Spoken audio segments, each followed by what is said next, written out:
Wish you a nice meeting. Thank you. Thank you very much. I appreciate.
Good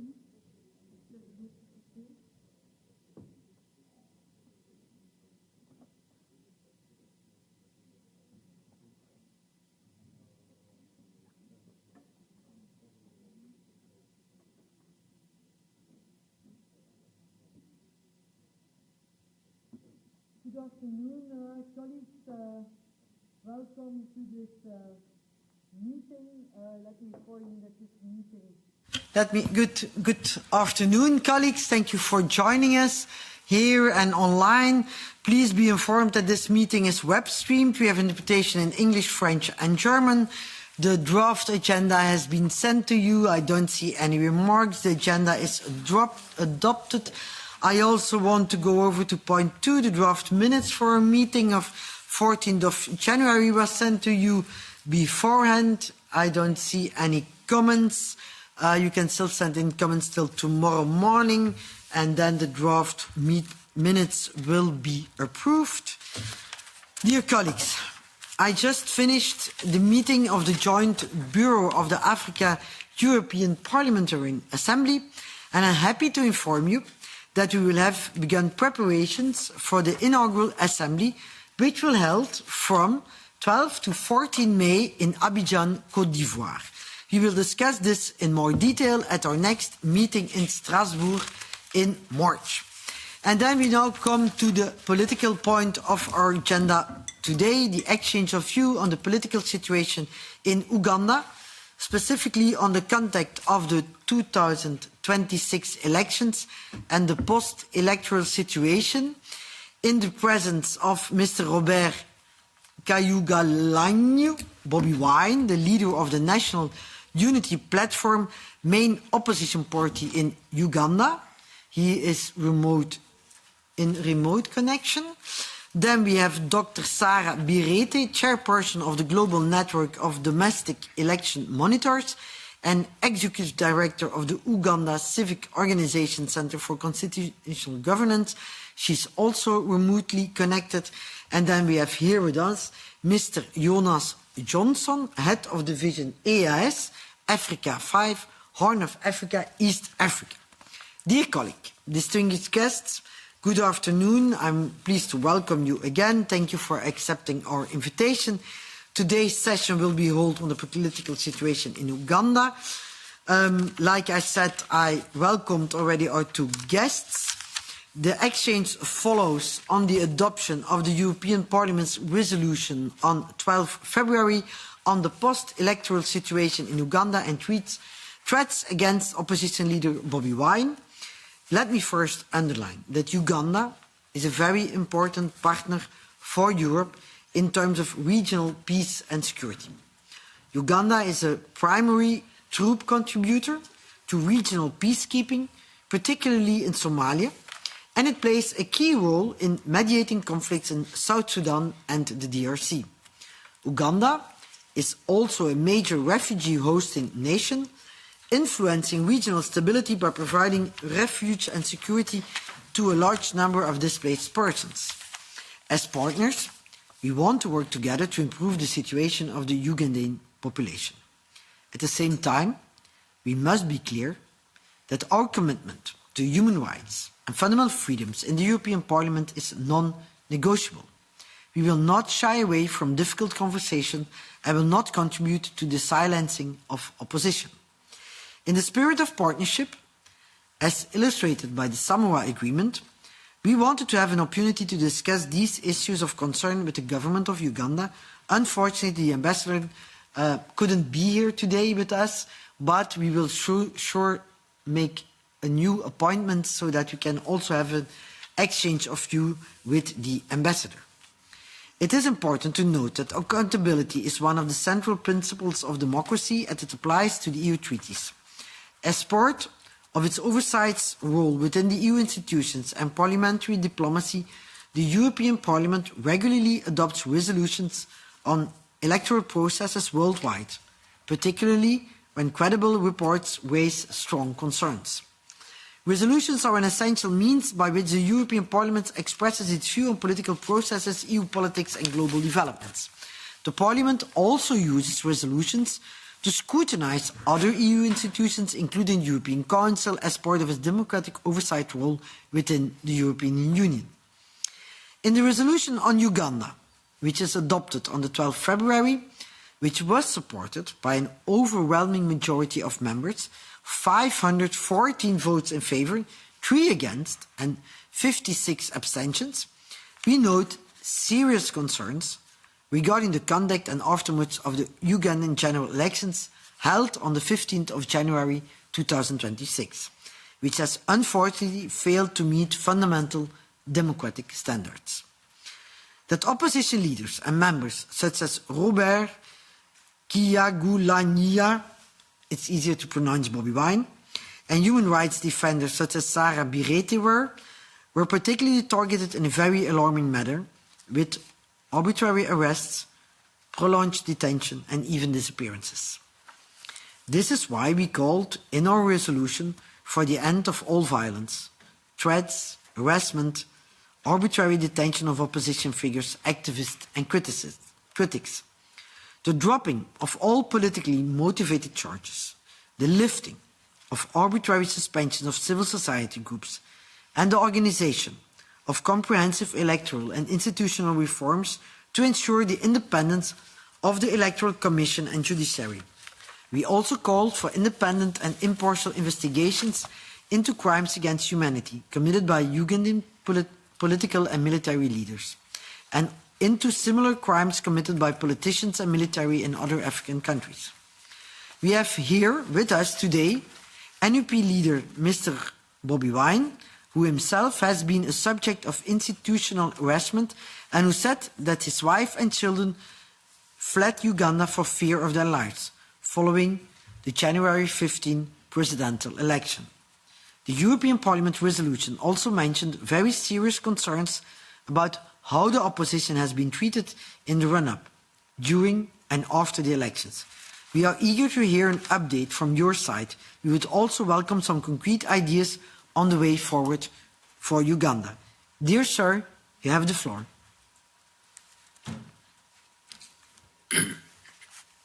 Good afternoon, you have the floor.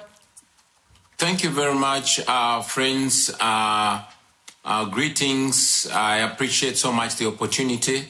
I want to appreciate the European Union Parliament for the resolution on Uganda and for keeping an eye on Uganda. We don't take it for granted. Every time we see development partners keeping an eye on what is happening here in Uganda. We also recognize that the EU is an important partner to Uganda, and we intend to maintain and also improve this partnership and this cooperation. We would also love to see this relationship happening between the people of Uganda and the European Union, not just General Museveni's illegitimate military regime.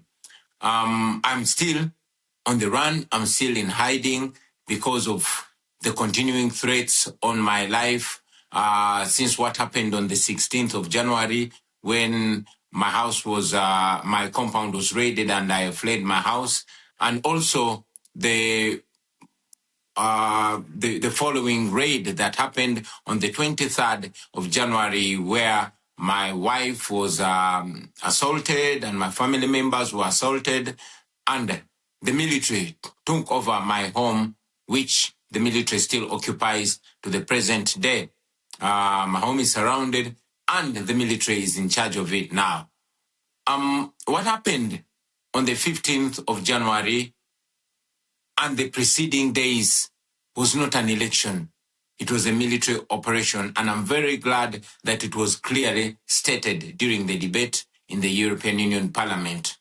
This violence started much, much earlier. It started on nomination day, and it went on through the campaign trail. And I'm glad that the resolution mentions in specifics victims like Mesa Chokero, who was shot and killed, and also General Muhoozi Kainerugaba, who is the military chief and the son of General Museveni, came out on Twitter and,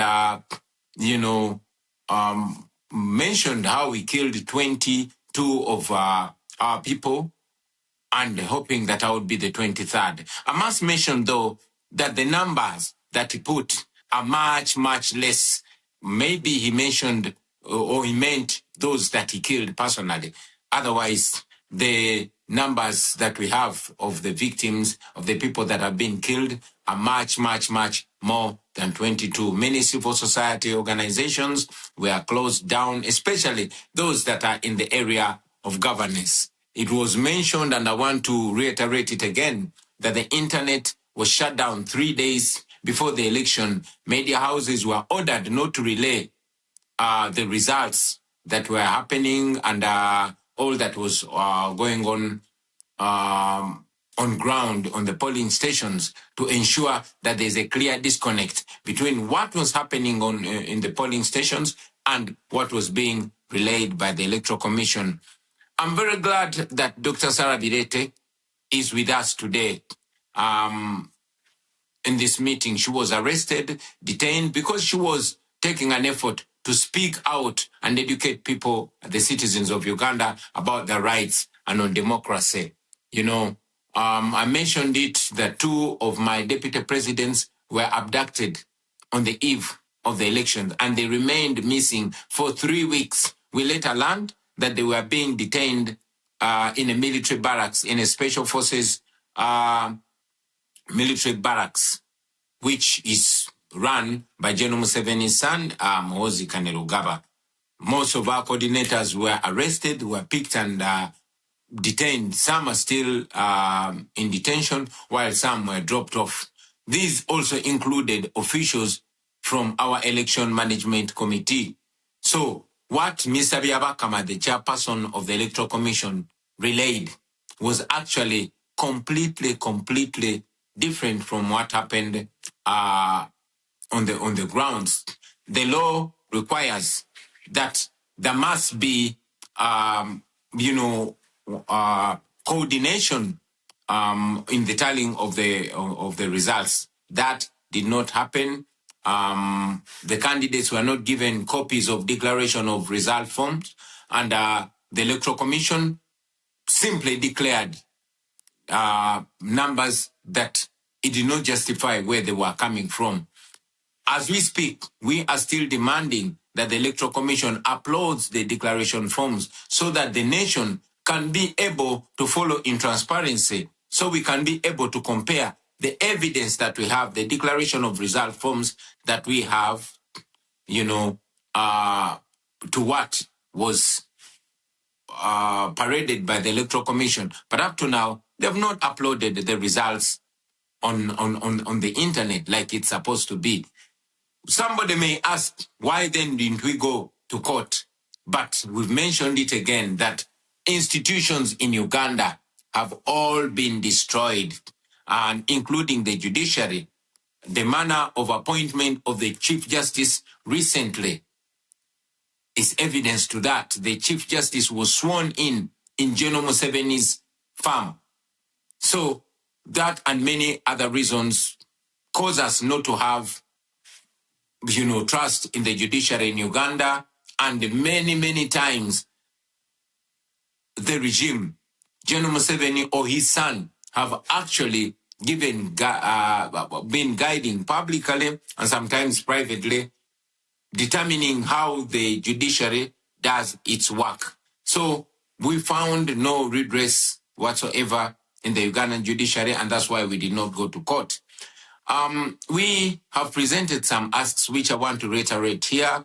We've asked for targeted sanctions that target particular individuals and regime officials that have, excelled in gross human rights violations. We believe that will curb their appetite in abusing, human rights, in undermining democracy, and to ensure that there's accountability for their crimes against humanity. Because I know we have other speakers on the platform, I want to appreciate you for the opportunity and to further call for more interest and for more attention to the people of Uganda. We really appreciate the attention, but we still request the international community to keep an eye on Uganda, to keep an eye on what is going on here in our country. I thank you for God and my country. Thank you very much. I can promise we will do that. I make sure as the chair of the delegation EU Africa that we will keep an eye on Uganda and we will follow up the situation very closely. We have also here with us today prominent human rights lawyer and expert on constitutional governments, Dr. Sarah Birete, who was arrested a few days before the vote to give us her own account on the situation from the civil society perspective. You have the floor, Dr. Birete. Welcome in this meeting. We don't hear you. Maybe put the mic on the technical level. Try again. Hello. Yes, now we hear you. Yes. Hello. Thank you so much, and I wish to add my voice to that of Honorable Robert Kyagulanyi to thank you for the interest you're showing in the plight of Ugandans under a context of declining democracy. I want to start by re-echoing the values of the EU as enshrined under Article 2 of the European Union Treaty. And these are the values that we look up to: the values of human dignity, the values of freedom, democracy, equality, rule of law, and respect for human rights. The same values are enshrined in our constitution in Uganda, and they guide our work as a constitutional watchdog, the Center for Constitutional Governance, and a human rights defender, and the work that I do as a chairperson of the Global Network for Domestic Election Observers. On 30th December, I was not feeling well. I was in bed sleeping. I was awakened by the children that police had sieged our home. About 30 police and military officers had surrounded our home. 15 of these officers entered into the compound and were captured by the CCTV camera at my home. 5 of these officers entered up to my bedroom where I was sleeping under medication with two guns. As I woke up to take a shower in my bathroom, 2 armed officers kept guard on my open bathroom, violating my right to privacy, violating my dignity.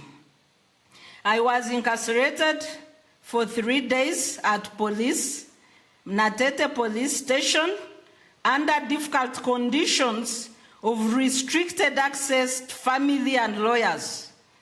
My child, I was allowed my son and my niece to bring me meals, but they would be held for more than 3 hours before serving me a simple meal, yet I was undergoing heavy medication in incarceration.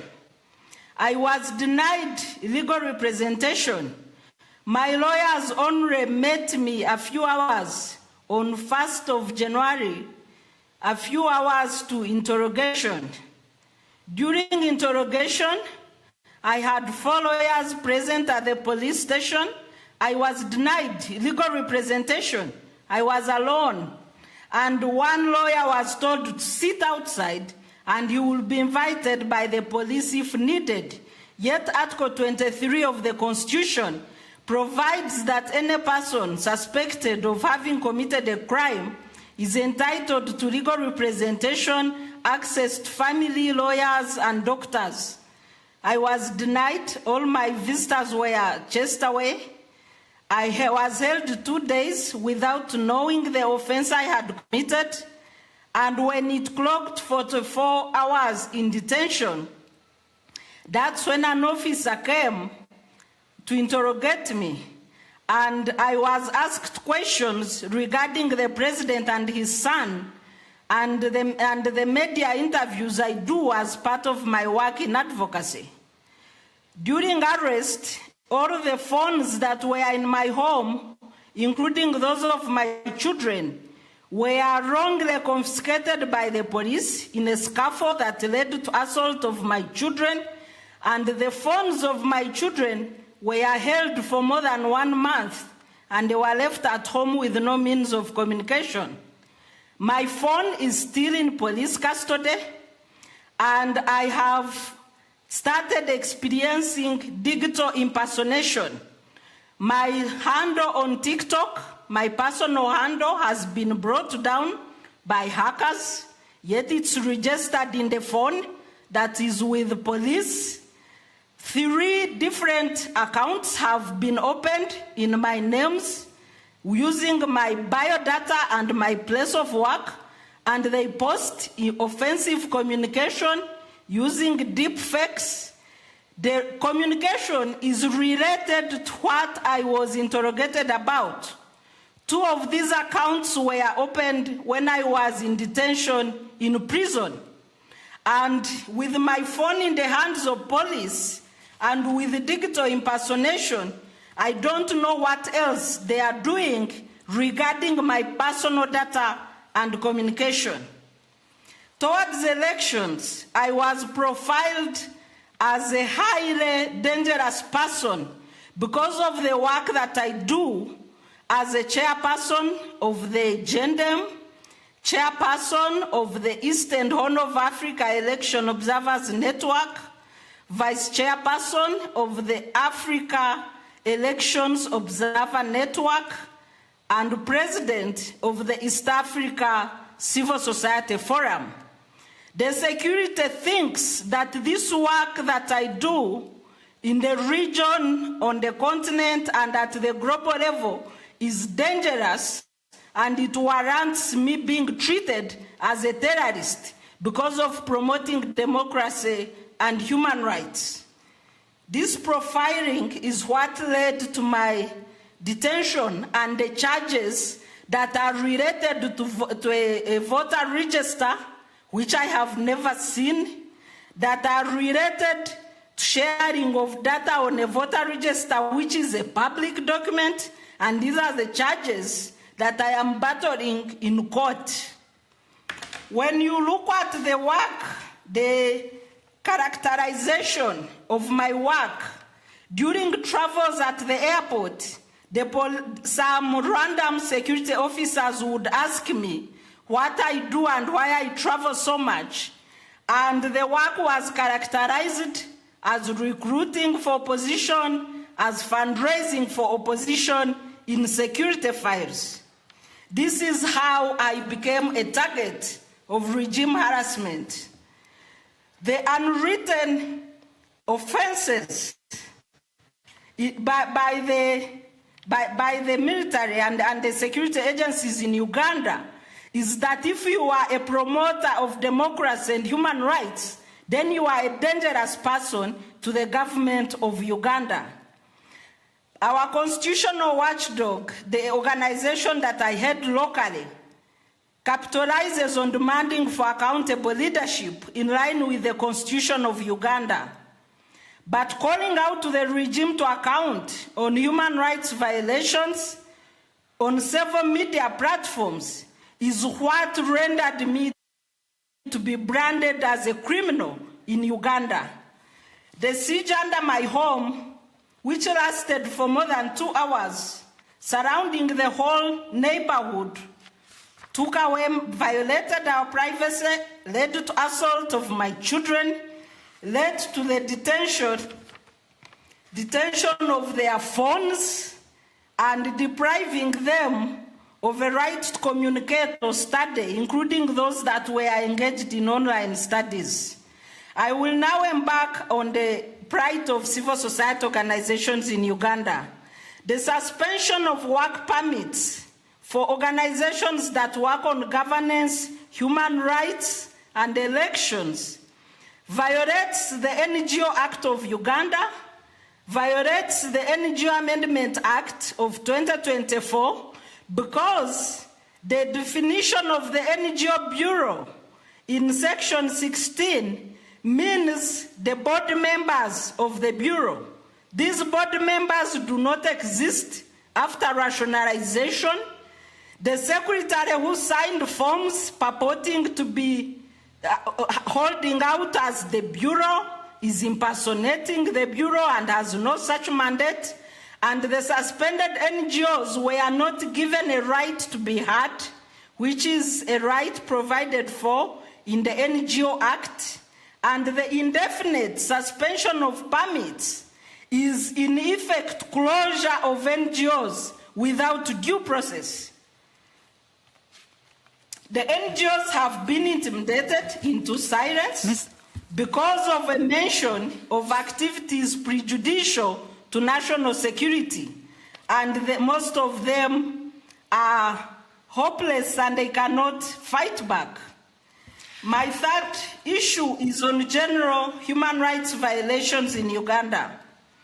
The militarization of the accreditation process for voter education and election observation leading to elections, which we refused, saying that voter education cannot be the business of the military. And because we were pushing back protecting the laws of Uganda, we were then marked as dangerous. In this election, there was no credible voter education, high militarization of elections, and disruption of opposition campaigns, especially those of the National Unity Platform, disrupted by the military and police, yes, including roadblocks, the issues that we were talking about that led to the arrest. Ms. Barrett, Yes. I'm sorry.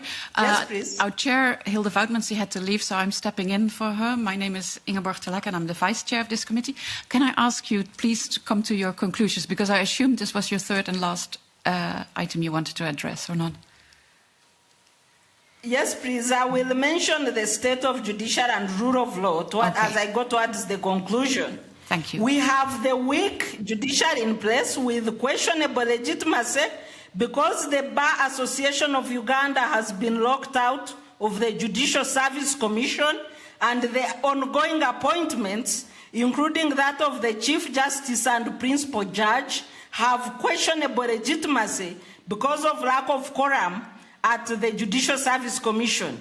There is also abuse of the presumption of innocence by the courts of Uganda, and anybody suspected of committing a crime is treated as if they have already been convicted, and this is a violation of Article 28 of the Constitution. As I conclude, I want to re-echo the diplomatic relations between the EU member states and citizens of Uganda. There is remarkable silence from your representatives in Uganda, and we understand the diplomatic relations to be relations between member states while promoting the pride and welfare of citizens. There is silence on violation of human rights in Uganda. There is silence on the re-echoing of EU values that are enshrined under Article 2 of the treaty. And through you, I want to request that the people of Uganda should not be pushed to lose confidence in your representatives in our capitals by neglecting the rule of law and rights of the people. I thank you so much. Asante sana, Mrs. Biriti, and your message is very well heard on this side. It's very well heard by the Parliament, and thank you so much for your intervention. And I think you really paved the way for our next speaker to also say something about the diplomatic relationships we hold as Europe with Uganda. So I want to give the floor to Mr. Jonas